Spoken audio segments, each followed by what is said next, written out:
జయ శ్రీరామ్. శుక్లాంబరధరం విష్ణుం శశివర్ణం చతుర్భుజం ప్రసన్నవదనం ధ్యాయేత్ సర్వవిఘ్నోపశాంతయే. రామాయ రామభద్రాయ రామచంద్రాయ వేధసే రఘునాథాయ నాథాయ సీతాయ పతయే నమః. జయ శ్రీరామ్. వాల్మీకి రామాయణం శ్రీ పుల్లల శ్రీరామచంద్రుడి గారు తెలుగు చేసినది. అయోధ్యకాండం 5వ సర్గలో ఉన్నాం. ఈ 5వ సర్గలో దశరథుడు అంతఃపురంలో ప్రవేశించడం కనిపిస్తుంది. దశరథుడు రాముని పంపివేసిన తర్వాత పురోహితుడైన వశిష్ఠుని పిలిపించి మరునాడు జరగనున్న అభిషేకము విషయమున, ఓ వశిష్ఠ మహాముని, నీవు వెళ్ళి వ్రతమును అవలంబించిన రాముని చేతను సీత చేతను లక్ష్మి కీర్తి రాజ్యము లభించుటకై ఈనాడు ఉపవాసము చేయించుము అని చెప్పాను. పూజ్యుడైన వశిష్ఠుడు అటులనే చేసేదను అని రాజుతో పలికి సిద్ధముగా ఉన్న బ్రాహ్మణ యోగ్యమైన రథమునెక్కి రాముని గృహమునకు వెళ్ళాను. ఆ మహాముని తెల్లని మేఘము వలె దట్టమైన కాంతి గల రాముని భవనమును చేరి 3 వాకిళ్లను రథము చేతనే ప్రవేశించెను.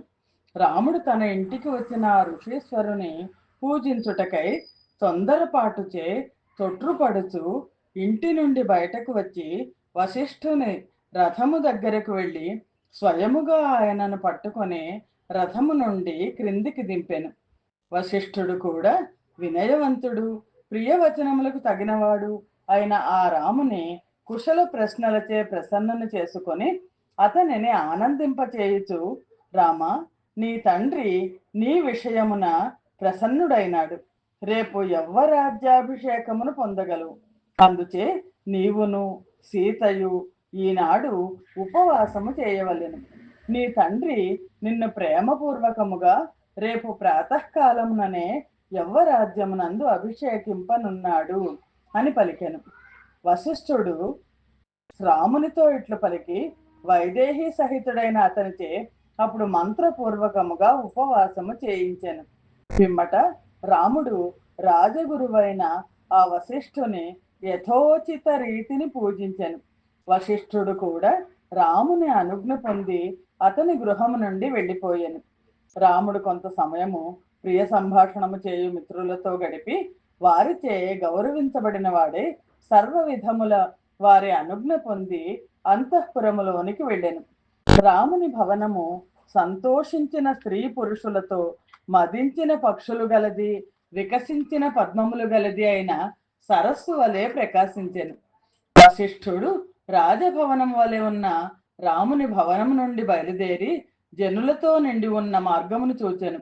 అయోధ్య నగరమునందరి రాజమార్గములన్నీ కుతూహలముచే గుంపులు గుంపులుగా ఏర్పడిన జనులతో నిండి ఇరుకుగా అయినవి.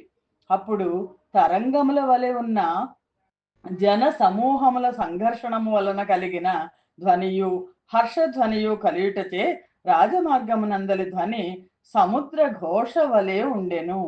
ఆ దివసనమున ఆ రోజు అయోధ్య నగరమునందు అన్ని వీధులను తుడిచి నీళ్లు చల్లిరి. వృక్షముల పంక్తులు ఏర్పాటు చేసిరి. ఇండ్లపై ధ్వజములను ఎగరవేసిరి. స్త్రీ బాల వృద్ధ సహితముగా అయోధ్యవాస జనులందరూ రామాభిషేకము జరగవలనని కోరుచు సూర్యోదయము ఎప్పుడగునా అని వేచి ఉండిరి. అయోధ్య నగరములో జరుగుతున్న మహోత్సవము చూచుటకై జనులందరూ ఉవ్విళ్ళూరుచుండిరి. వశిష్ఠుడి విధముగా జనులతో కిక్కిరిసి ఉన్న రాజమార్గమును చూచుచు ఆ జన సముదాయమును 2 పాయలుగా విభజించుతున్నవాడు వలె రథముపై ప్రయాణము చేయుచు మెల్లగా రాజప్రాసాదమును చేరుకొనెను. అతడు తెల్లని మేఘముచే కప్పబడిన పర్వత శిఖరము వలె ఉన్న రాజప్రాసాదమునెక్కి బృహస్పతి దేవేంద్రుని కలిసినట్లు ఆ దశరథుని కలిసెను. వచ్చిన వశిష్ఠుని చూసి దశరథుడు సింహాసనము నుండి దిగి గౌరవపూర్వకముగా, నేను చెప్పినట్లు చేసితిరా అని ప్రశ్నించెను. చేయదగినదంతయు చేసి తిని అని అతడు సమాధానమిచ్చాను. అంతవరకును రాజుతో పాటు కూర్చుని ఉన్న సభాసదులందరూ పురోహితుడైన వశిష్ఠుని గౌరవించుతూ రాజుతో పాటు తామును ఆసనముల నుండి లేచిరి. దశరథుడు వశిష్ఠుని అనుజ్ఞ పొంది ఆ సభాసదులందరినీ పంపివేసి సింహము పర్వత గుహలోనికి వెళ్ళినట్లు అంతఃపురములోనికి వెళ్ళెను. అత్యుత్తమమైన వేషము ధరించిన స్త్రీలతో ఆ అంతఃపురము దేవేంద్రుని భవనము వలె ఉండెను. అట్టి అంతఃపురమును ఇంకనూ ప్రకాశించునట్లు చేయుచు దశరథుడు ప్రవేశించగానే అది తారాగణముతో నిండిన ఆకాశము పైకి చంద్రుడు వచ్చినట్లుండెను. శ్రీమద్ రామాయణం నందలి అయోధ్యాకాండలోని 5వ సర్గము సమాప్తము. స్వస్తి ప్రజాభ్య పరిపాలయంతాం న్యాయేన మార్గేణ మహిం మహిషాః గోబ్రాహ్మణేభ్య శుభమస్తు నిత్యం లోకాః సమస్తాః సుఖినో భవంతు. సర్వం శ్రీరామార్పణమస్తు. జై శ్రీరామ్.